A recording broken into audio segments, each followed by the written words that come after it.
ईमानदार बीजेपी के फर्जी विधायक से मिलिए। बीजेपी के इन विधायक का नाम है खब्बू तिवारी। खब्बू तिवारी की खूबी से कोर्ट भी हैरान रह गया।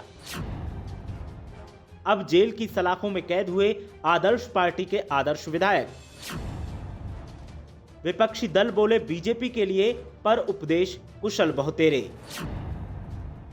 देखिए क्यों बीजेपी विधायक को हुई आखिर जेल।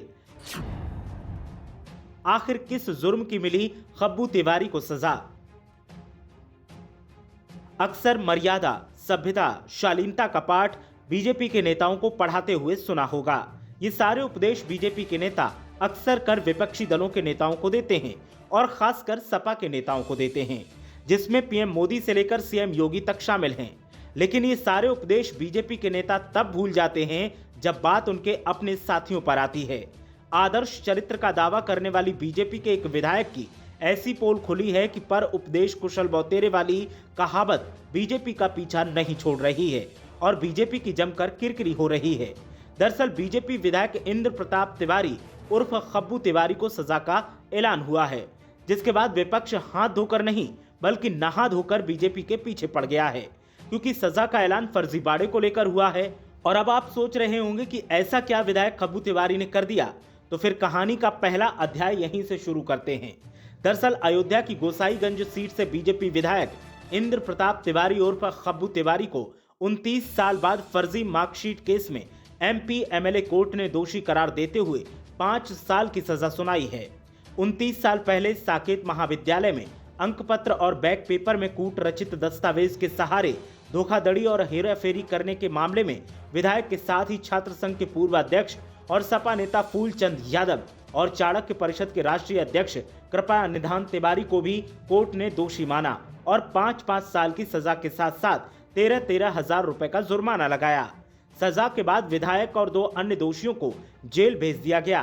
5 साल की सजा मिलते ही खब्बू तिवारी की विधानसभा सदस्यता अब खतरे में आ गई है। कानून के मुताबिक 2 साल से अधिक की सजा पर सजा की तारीख से ही सदस्यता खत्म किए जाने का प्रावधान है। विशेषज्ञों की माने तो खब्बू तिवारी की विधायकी जानी तय है। हालांकि खब्बू तिवारी ने इस फैसले को हाईकोर्ट में चुनौती देने की बात कही है। दरअसल पूरा मामला 1992 से जुड़ा है। साकेत महाविद्यालय के तत्कालीन प्रधानाचार्य यदुवंश राम त्रिपाठी ने 3 लोगों के खिलाफ फर्जी मार्कशीट के आधार पर एडमिशन लेने का मुकदमा दर्ज करवाया था।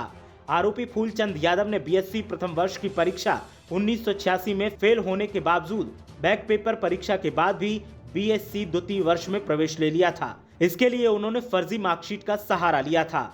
इसी तरह खब्बू तिवारी बीएससी द्वितीय वर्ष की परीक्षा 1990 में फेल होने के बावजूद बीएससी तृतीय वर्ष और कृपा निधान ने प्रथम वर्ष 1989 में एलएलबी प्रथम वर्ष में फेल होने के बावजूद एलएलबी द्वितीय वर्ष में प्रवेश लिया था। इन तीनों के खिलाफ थाना राम जन्मभूमि में धारा 420, 467, 468, 471 के तहत मुकदमा दर्ज किया था, जिसकी सुनवाई लगातार जारी थी और अब जाकर के मामले में फैसला आया है। फैसला सामने आते ही सपा नेताओं ने आजम खान के बेटे के पैन कार्ड और जन्म प्रमाण पत्र मामले को लेकर बीजेपी को घेरना शुरू कर दिया कि क्या अब खब्बू तिवारी के घर पर बुलडोजर चलेगा? क्या खब्बू तिवारी को आजम खान की तरह जेल में ही रखा जाएगा? अगर हाँ तो फिर बीजेपी एक मिसाल बनेगी और नहीं तो फिर बीजेपी दोहरा मापदंड अपनाने वाली पार्टी साबित होगी। सपा नेताओं का ये तंज बीजेपी के लिए जी का जंजाल बन गया है। खब्बू तिवारी की करतूत पर जवाब सीएम योगी से सपा वाले मांग रहे हैं और सीएम साहब को समझ नहीं आ रहा कि आखिर अब कौन सी दलील पेश की जाए ताकि खब्बू का मामला खामखा आगे तूल न पकड़े। देखना यह है कि खब्बू तिवारी के सहारे सपा क्या नई मुसीबत बीजेपी के सामने खड़ी करेगी। ब्यूरो रिपोर्ट, मीडिया हलचल।